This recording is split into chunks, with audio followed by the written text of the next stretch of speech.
ونستعينه ونستغفره ونعوذ بالله من شرور أنفسنا ومن سيئات أعمالنا. من يهديه الله فلا مضل له ومن يضلل فلا هادي له، وأشهد أن لا إله إلا الله وحده لا شريك له، وأشهد أن محمدا عبده ورسوله. اللهم صل وسلم وبارك عليه وعلى آله وصحبه وسلم. أما بعد, inshallah, just a reminder about a very important act of worship. It's an optional act of worship, it's not mandatory, but it's something that is mentioned in the Quran in many verses, in the hadith of the Prophet ﷺ, and something that you would never find from the stories of the Sahaba or the early generations of Islam. These people that were supposed to follow, and of course before them all the Prophet ﷺ, none of them would have avoided this great deed, which is Qiyam الليل, the night prayer. The Salah is the best subject, as we know from the hadith of the Prophet ﷺ, as-salatu khayru mawdu'. And when we talk about Salah, the first thing, of course, that comes into our mind is the obligatory Salah. And the obligatory Salah, one of the pillars of Islam, to be done perfectly, this is the duty of every Muslim. Anything else other than that, with the Tawheed and the Salah, anything that we do in our life has no value unless we perfect our Salah. And the value of our life becomes in place when we establish the orders of Allah subhanahu wa ta'ala first. Then our life would have a meaning. And if we would sacrifice these obligations for worldly gain or busyness or whatever there is of this world, that means we are wasting our life and there is no value whatsoever in what we do. Our wealth, our health, and everything else that Allah subhanahu wa ta'ala bestow on us in this life would have a value once we establish the obligations of Allah subhanahu wa ta'ala that He ordered us to do. The believers, they do the obligations and they perfected. And when we say perfected, according to the way the Prophet ﷺ, the obligatory salah in jama'ah and so on and so forth, and they're not satisfied with this only, they would do also the optional acts of worship. The optional acts of worship, it's the mean to gain the love of Allah subhanahu wa ta'ala and to be guided and to perfect one's iman and to fix the deficiencies that we have in matters of al-iman, in matters of our salah and so on. As the hadith in Surah Al-Tirmidhi, where the Prophet ﷺ said that the first thing, the meaning of which, the first thing that the person will be asked about in the Day of Judgment is the salah. If it's sound and complete, everything else will be sound. And in this narration, the Prophet ﷺ said, فَإِنْ كَانَ فِيهَا مِن نَقْصٍ. If there was any deficiency in the salah, Allah subhanahu wa ta'ala would say to the angels, انظروا هل لعبدي من تطوع. Look if my slave has tatawwa, voluntary actions, mainly with the salah. So none of us would claim that his salah is perfect. So that's why we are in need of these optional acts of worship to complete or to fix the deficiencies and to elevate oneself to the higher levels. And this, an act of worship, of course we won't be able to talk about it in half an hour or so. It's something that we need to continuously be reminded of this, that the virtue of it and the benefit of it in this life and in the hereafter. Something that a person would taste the sweetness of al-iman and would see the benefits of it in this life, and of course the reward in the hereafter is something that is nobody can comprehend it whatsoever. If we talk only about the verses in the Quran that talks about the Qiyam الليل or the night prayer, there's many verses, and this is, you can say that the most virtuous act other than the obligations that you would find, other than the obligations, that you would find verses in the Quran talking about it, you would find it in Qiyam al-Layl, in the Salah at night time. There is always, almost every part of the Quran that talks about the believers and their characteristics, it always, or many places, would talk about that they would pray at night, other than the obligatory Salah. As Allah subhanahu wa ta'ala says in the Quran, إِنَّ الْمُتَّقِينَ فِي جَنَّاتٍ وَعُيُونٍ آخِذِينَ مَا أَتَاهُمْ رَبُّهُمْ إِنَّهُمْ كَانُوا قَبْلَ ذَلِكَ مُحْسِنِينَ كَانُوا قَلِيلًا مِنَ اللَّيْلِ مَا يَهْجَعُونَ. الْمُتَّقِينَ in Jannat and springs.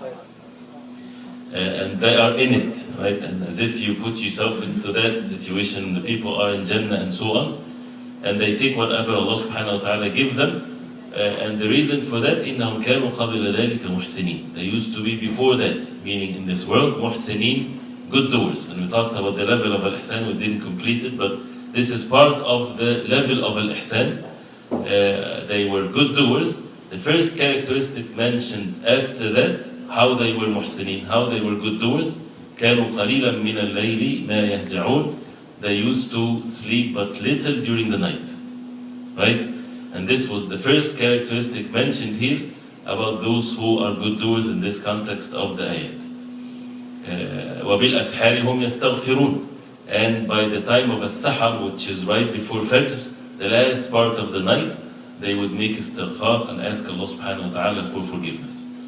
Imam Hassan al-Basri, rahimahullah, he said, with regards to this ayah, كَابَدُوا قِيَامَ اللَّيْلِ فَلَا يَنَامُونَ مِنَ اللَّيْلِ إِلَّا أَقَلُّوا وَنَشَطُوا فَمَدُّوا إِلَى السَّحْرِ.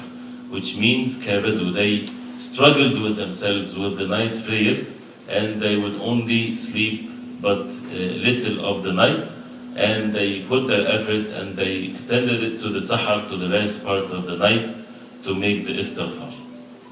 And again, there are many verses like this.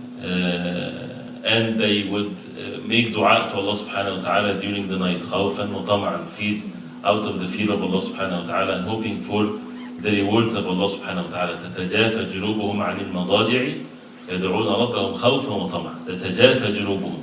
That means their sides does not settle on their beds when they're sleeping, right? They get up at night and they would ask Allah subhanahu wa ta'ala, and they would pray to Allah subhanahu wa ta'ala out of the fear of Allah subhanahu wa ta'ala and hoping for the rewards from Allah subhanahu wa ta'ala.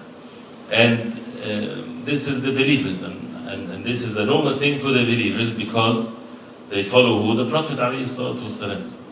The only one to be followed, and the one that we're supposed to follow. See, we follow the Prophet ﷺ in all of his affairs alayhi salatu wasalam. And the Prophet alayhi salatu wasalam, as we know in the very famous hadith, كان يقوم من الليل حتى تتورم قدمه. He used to get up at night and pray till his foot swells alayhi salatu wasalam from how long he would stand in the salah. And they follow the Prophet ﷺ in this, and they realize that this is the high level in this life and in the hereafter. And when Allah subhanahu wa ta'ala mentioned sometimes in the Quran, the expressions mentioned with Qiyamul Layl, it gives the feel that this is the comfort of those who would pray at night. When we think of the night prayer, it's struggle and it needs a lot of patience, and the night is Allah subhanahu wa ta'ala made the night for people to settle and to sleep, and especially for those who work long hours and so on, they want to sleep, which is a normal thing. We'll talk about that inshallah ta'ala. So when a person that is not praying at night, and we ask Allah subhanahu wa ta'ala to make us among those who pray at night, the person might feel that it's painful, right? But the verses in the Quran, when it talks about this, it gives the feel that this is comfort. As Allah subhanahu wa ta'ala says about the believers, وَالَّذِينَ يَبِيتُونَ لِرَبِّهِمْ سُجَّدًا وَقِيَامًا. Yabitun is when you sleep. This is, I don't know exactly the best translation for this word, but this is when you settle and you relax for sleep, right? Even when they use the same word when the animals, they hibernate during the winter, for example, right? Their whole winter they are calm and they're not moving and everything like that. It gives the feel of comfort, right? So the same thing when people would be comfortable sleeping during the night and they get their rest, the rest of the believers is sujadan wa qiyama, in their sujood and in their standing position in the salah. Why? Because of the love of Allah subhanahu wa ta'ala and turning to Allah subhanahu wa ta'ala with matters of the ibadah and the dhikr of Allah subhanahu wa ta'ala. Again, Quran is full of these ayat. And the hadith of the Prophet ﷺ, the hadith of Abdullah ibn Salam, where the Prophet ﷺ said, أيها الناس أفشوا السلام أطعموا الطعام وصلوا والناس نيام تدخلوا الجنة بسلام. That all people, أفشوا السلام, spread the salam and feed others and pray when people are asleep, you will enter the Jannah with salam, with peace. These are the easy means for people to enter the Jannah of Allah subhanahu wa ta'ala. So this is one of the means to enter Jannah, as it's mentioned in the Quran. The believers, they enter Jannah, and this is what is mentioned about them. So whoever sincerely is seeking the Jannah of Allah subhanahu wa ta'ala, this is one of the means to do that. So this is the key of all means of success and happiness and so on. And the Prophet ﷺ said, أفضل الصلاة بعد الفريضة صلاة الليل. The best salah after the obligatory salah is the night prayer. During the night there is a short period of time, or a time where if a person is making dua to Allah subhanahu wa ta'ala, Allah subhanahu wa ta'ala will accept his dua. إن في الليل لساعة لا يوافقها رجل مسلم يسأل الله تعالى خيرا من أمر الدنيا والآخرة إلا أعطاه إياه وذلك في كل ليل.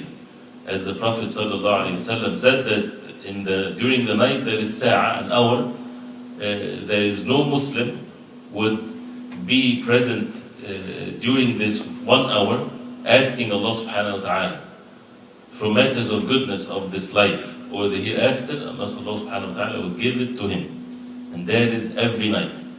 So it's not that a person would wait for Laylatul Qadr to come. This is in every night, right? Especially the last third of the night. And again, when the believers, when they think of this, as some said, how will a person then be asleep at this precious time? And the levels of those who would pray the night prayer, as the Prophet ﷺ said, فِي الْجَنَّةِ غُرَفْ يُرَى ظَاهِرُهَا مِنْ بَاطِنِهَا. There is rooms in Jannah, the inside is seen from the outside and the outside is seen from the inside. And they asked the Prophet ﷺ, to whom, O Messenger of Allah, these rooms will be? And it's mentioned that the people would see the people of these rooms like you would see the star in the skies. Very high level. So the Prophet ﷺ said, لِمَنْ أَطَابَ الْكَلَامِ, for the one that purify their speech. They make sure that they only say what is pure, what is good, and not the opposite. وَأَطْعَمَ الطَّعَامِ, and feed others. وَبَاتَ قَائِمًا وَالنَّاسُ نِيَامًا, and he would spend the night or a portion of the night making salah while people are asleep. The same meaning of the hadith about the means to enter Jannah, but this is also one of the high levels of Jannah. So the night prayer is basically the path of those who are righteous. So anybody that has a concern of the deen, and want to be among those who are righteous, perfecting one's matters of aqidah and the obligations and so on, and these acts of worship, and to seek help from Allah subhanahu wa ta'ala, because there are means to achieve it. Because when we talk about it and with our work schedules and how life is, and when the goal in life is to make money and things like this, and sometimes a person has no choice, right? You are in the system, so you cannot choose your hours of work or how many hours and this and that, and it becomes very difficult. And we know that there are certain or physical means that helps the person to pray at night. One of these physical means, of course, the physical means are secondary. The most important means are the non-physical means, the obedience to Allah subhanahu wa ta'ala. The night prayer is one of the means of, there is tawfiq from Allah subhanahu wa ta'ala. It's a gift from Allah subhanahu wa ta'ala. It's a favor from Allah subhanahu wa ta'ala. It's not that the other way around. No, it's a favor from Allah subhanahu wa ta'ala. So when a person is chosen, when a person, Allah subhanahu wa ta'ala bestow His favor upon him to make him get up at night and make salah, this is a favor from Allah subhanahu wa ta'ala, exactly like the dhikr, like the remembrance of Allah subhanahu wa ta'ala. And those who will receive these types of favors should not make them arrogant, of course. They should humble themselves, but it's a favor from Allah subhanahu wa ta'ala unto them because of their obedience to Allah subhanahu wa ta'ala. And that's why when, as we mentioned before, when Abdullah ibn Mubarak rahimahullah, someone asked him that he cannot get up at night and pray. He told him, كَبَّلَتْكَ خَطِيئَتُكَ, which means your sins had chained you, made you not able to get up. So when we see ourselves that we're not able to make it into the night prayer, that means it's our sins. And sins doesn't have to be, you might think, I'm not doing any sins. Right? Of course, we all make sins. Right? And a person should not say that about himself. Once a person says, I'm not doing sins, he's lying. Right? And the sins is not necessarily something that you would extend your hand for something or walk to something. There are sins done by the heart which is far worse than this. Right? And the attachment so much to this world and the love of this world and preferring it over the hereafter and so many things. So a lot of istighfar, repenting to Allah subhanahu wa ta'ala. So, but again, the physical things also is hindrance. That's why from the sunnah of the Prophet ﷺ, he used to take the qaylula, the afternoon nap. And that is, as the ulama they say, this is a great help in matters of the night prayer. If a person would take, and it's not, sometimes back home people, this afternoon nap is like 4 or 5 hours. No, it's never this way. This actually gives you all kinds of laziness and tiredness, and you just, it's terrible. This qaylula is something that is half an hour, 45 minutes, or even less. Something that a person would just, a nap, right? That he's out for a very short period of time, and then he woke up. This by itself has great blessings in it, and the Prophet ﷺ said, قِيلُ فَإِنَّ الشَّيَاطِينَ لَا تَقِيلُ. Have the qaylula because the shayateen, they don't do that, and it's either before dhuhr or right after dhuhr. You know, around this time, this is the busiest time, of course, where people work, and if really the people, those who are in charge of those who have businesses, if they know the quality of this, they would give the people the time to sleep. And some countries, they do that. They call it the power nap or whatever there is. Japan. So it's you know? Japan, Germany. Yeah, Japan and Germany, Spain, I think. Google does it. Google does it, right. And this is, again, it's the greed of the human being, that the most important thing is how can we get from that person the maximum that we can get from him. But again, and if we find ourselves that we don't have the means to do this, right? We can still seek help from Allah subhanahu wa ta'ala, and that's why anything to be done at night, anything, even if it's 2 rak'ah, after you go back home from Salatul Isha, before a person go to sleep, 2 rak'ah, 4 rak'ah, whatever that is. Or if a person wakes up for Fajr Salah before he goes to the Salah before the time of Fajr, half an hour, 15 minutes, it doesn't matter, right? The key to this, of course, is the consistency. وَأَحَبُّ الْأَعْمَالِ اللَّهِ أَدْوَمُهَا وَيُقَلُّ. The most beloved deeds to Allah subhanahu wa ta'ala are the ones done in a consistent manner, even if it's little, as the hadith of Isha radiallahu anha said. And the ulama in this, they have, it's all about reaching the goal of really following the way the Prophet alayhi salatu wasalam.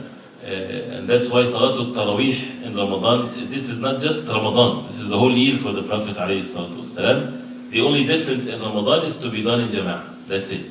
To be done in congregation, in Jama'ah. Other than Ramadan, it's not to be done in Jama'ah, it's to be done individually. But if a person with his wife, you know, once in a while or something like that, they pray Jama'ah, inshallah, this is good. Or even people together, but not to make it as an organized thing that every Jumu'ah, the people that get together in the masjid to make i'tikaf or Salatul Layl. This is not from the Sunnah of the Prophet ﷺ. But if people together in a certain occasion, not certain occasion, just without any planning, they decided to pray Jama'ah, there's no harm. So anything. So some would say, pray the 11 rak'ah that you prayed or used to pray in Ramadan, keep them for the whole year. Right? But don't necessarily pray it along Salah if you can, if you have the time, inshallah, this is great. But don't let the shaitan whisper to you so that you would leave it altogether. You can pray, for example, 4 rak'ah when you go home, and 4 before you get up at night, and then the witr, before Fajr. And it doesn't have to be long. Right? If you pray a normal, the Salah that you pray for the Sunnah prayer and so on, how long would 11 rak'ah take? Not much. Right? And if a person have the time and the mean, then he can make it longer. If he doesn't, he make it short, but it's the same number. Some say if it's 2 rak'ah, that's better than nothing. And the time that you would spend in the 11, you would make it 2 and the witr. This is better if it's long, because the Prophet ﷺ said, أفضل الصلاة طول القنوت. The best salah is the one that has the long standing, right? And a person might sometimes see whatever he is inclined to do. If sometimes you find yourself more inclined to stand more and to recite Quran more, mashallah, this is good. Let yourself do that. If you find yourself more into making sujood and ruku' and so on, then increase the number of rak'at. And this is also the issue with the night prayer, that people always get into each other with 11 rak'ah and more than 11 rak'ah, but anyway, we're not going to get into this. Of course, the Prophet ﷺ, he would pray 11 rak'ah in Ramadan other than Ramadan, but the matter is not 11 and that's it. It is bid'ah to pray more. None of the people of knowledge from a Salaf, they ever said that this is a bid'ah to pray more than that. But if a person can pray 11, mashallah, this is great. So, and this is, but the point is, it's the way of those who are righteous. As the Prophet ﷺ, which is a sound hadith, عليكم بقيام الليل فإنه دأب الصالحين قبلكم, that keep on making the night prayer because this is the way of the righteous people before you. So this is something that was even before the ummah of the Prophet ﷺ, and the hadith of Jibreel ﷺ when he came to the Prophet ﷺ and he said, Ya Muhammad, أحبب من شئت فإنك مفارقه وأعمل ما شئت فإنك مجزي به. Love whoever you like, you will depart from them one day. Death, separates people. And do whatever you want, one day you will be held accountable for your actions. And know that وَعْلَمْ أَنَّ شَرَفَ الْمُؤْمِنِ فِي قِيَامِ اللَّيْلِ, that the honor of the Muslim or the believer is to pray at night. وَأَنَّ عِزَّهُ فِي اسْتِغْنَائِهِ عَنِ النَّاسِ, and his honor and dignity is when he does not need people.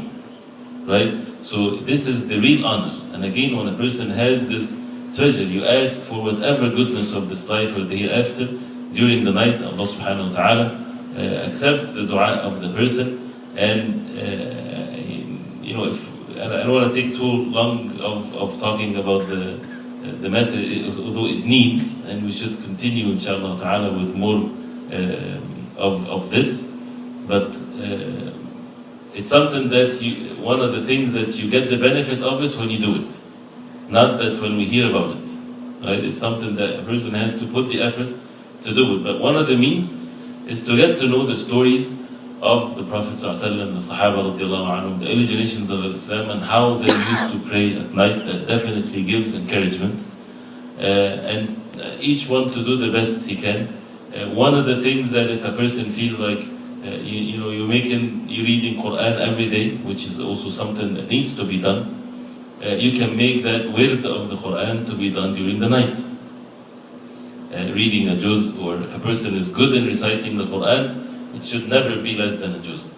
If a person is still struggling with the Quran till he reaches this level, anything, even if a page or half a page, it doesn't matter, consistency is the key.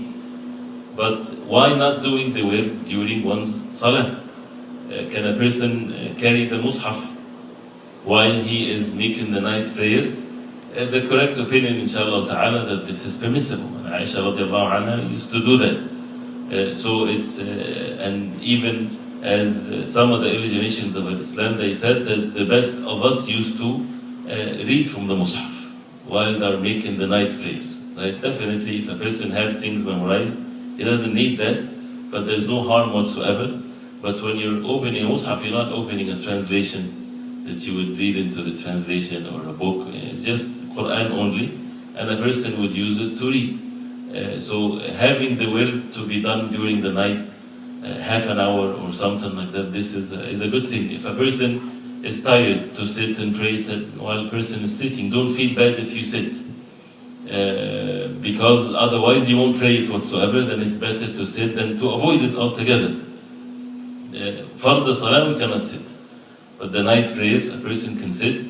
Although if there is no excuse, there's no sickness and so on, the reward is half what the reward of a person standing. But the shaitan and his way is that either standing or nothing, right? That if a person is tired, he's been tired all day and so on, then it's better than to avoid it altogether, is to at least do it even if a person is sitting, or standing and then sits, and then before ruku' he stand again and make ruku'. The point is to have something to be prayed during the night because of the great virtue of this. And this is just an introduction, inshallah ta'ala. Inshallah ta'ala, if Allah subhanahu wa ta'ala give us life, if we talk about manners and purification of the soul, we can talk forever about it, right? And you get affected while the talk is there, while you're hearing the ahadith, the ayat and so on, and then it goes away, and the person forgets. The best way to purify our hearts and to have this joy of this life is when we do something, is by our own actions. And this is one of the great examples to this. And but we have to be careful not to like ourselves so much. And a person praying at night, he would come at Fajr Salah, look at people down that he did and they probably didn't, they were sleeping all night and he's better than them. That ruins one's actions. And if a person would have this, then he will be punished that he will be deprived from the night prayer. So it's an honor for a person to be chosen. It makes him more humble, right? And this is supposed to be the norm. Like one of the early generations of Islam, he went to his friend before Fajr. This is of course not the best time to visit somebody, but it happened that he went to him and he was told that he was asleep. He said, I thought that people don't sleep at this time. They used to not to sleep at this time. Nobody would. The Muslim homes, right, before Fajr time, they are in ibadah, right? They are in worship of Allah subhanahu wa ta'ala. So at least with our weaknesses and so on, something, right? We can, I think all of us can give half an hour, right, for the salah. And if we feel that the matter is so difficult, yes, it is very difficult. And it's not easy. Allah subhanahu wa ta'ala says about the salah, وَإِنَّهَا لَكَبِيرَةٌ إِلَّا عَلَى الْخَاشِعِينَ. The salah is kabira, it's big, except for those who have khushu'. It is very difficult, but when you look at it physically, it's nothing. Physically, you can stand and make ruku' and sujood. Like you go work out, you put more effort than this, right? But when you come and to try to make salah, you would find it like a mountain on your shoulder. This is what the norm is, right? That means what? That means it's our weakness. That we need to make dua to Allah subhanahu wa ta'ala. We need to have patience. We need to ask Allah subhanahu wa ta'ala for forgiveness. And we need to act properly during the day so that Allah subhanahu wa ta'ala will give us the honor to stand up during the night. And so on, and never giving up on this struggle. And if a person misses, the Prophet ﷺ used to pray during the duha prayer. If he misses the night prayer, he would add a rak'ah. If he prays 11, he would pray 12, because you cannot make witr during the day. And the time of it from after Salatul Isha till Fajr time. Of course, the best time is the middle of the night. The best time for dua is the last part of the night. But anything that a person can do, any two rak'ah, anything whatsoever, this is definitely is considered to be night prayer. And the great rewards that we hear in the Quran and the hadith of the Prophet ﷺ, a person will receive that by the will of Allah. And that's why the Prophet ﷺ, one last thing, and there are many, and there are rulings, ahkam of Qiyam Allil, and there are means to achieve it. Inshallah, we'll talk about it more in details, inshallah ta'ala. The Prophet ﷺ used to dislike sleeping before Isha and talking after Isha, unless it's a matter of knowledge, or having a guest, or talking with your family. That means before Isha, of course, sleeping, so that a person doesn't miss the Isha prayer. After Isha, this time after Salatul Isha, you have to have a reason why you're awake. It doesn't have to be a mandatory thing. No, whatever reason there is, as long as there's a reason. I'm awake because I need to sit with my family and talk with them. Sure, then stay, no harm. I'm awake because a guest came to me. No problem. You're studying matters of the knowledge. You're studying for your exams. No problem, right? As long as it does not affect the other rights that we have in our life. But to stay up at night after Isha prayer, just like that, and of course when we're talking about sins, that's a different story, right? But just because you feel like it, this is disliked, right? So that means we have to get ourselves used to one of the means to be able to wake up, and you'll be also very active during the day if a person sleeps after Isha, because this is a very important time to sleep. If a person sleeps after Isha and have this short nap during the day, he would find himself with no alarms or anything, waking up by the will of Allah subhanahu wa ta'ala. And that's another thing, and this is inshallah truly the last thing before we end this time, is when you find yourself woke up during the night without any alarm or noise or anything. Sometimes you find yourself woke up like this, right? This is a sign from Allah subhanahu wa ta'ala. This is a gift from Allah subhanahu wa ta'ala. So we have to witness the mercy of Allah, that your eyes opened or you woke up for a reason. And again, it's not somebody screaming next to you, it's a different situation.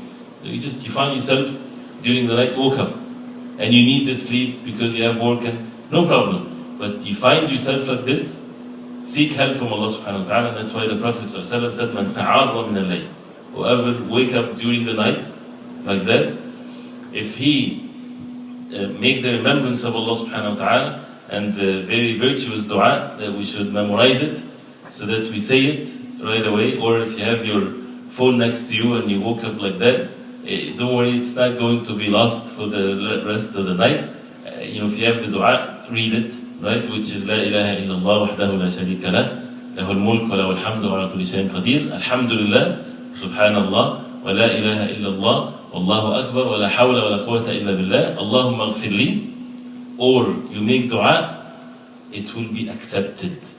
And you can rarely find a hadith where it says, if you make dua, it will be accepted. Or even, what is even more rare, the Prophet ﷺ said, if he gets up and make wudu and pray 2 rak'ah, these 2 rak'ah are accepted by Allah subhanahu wa ta'ala.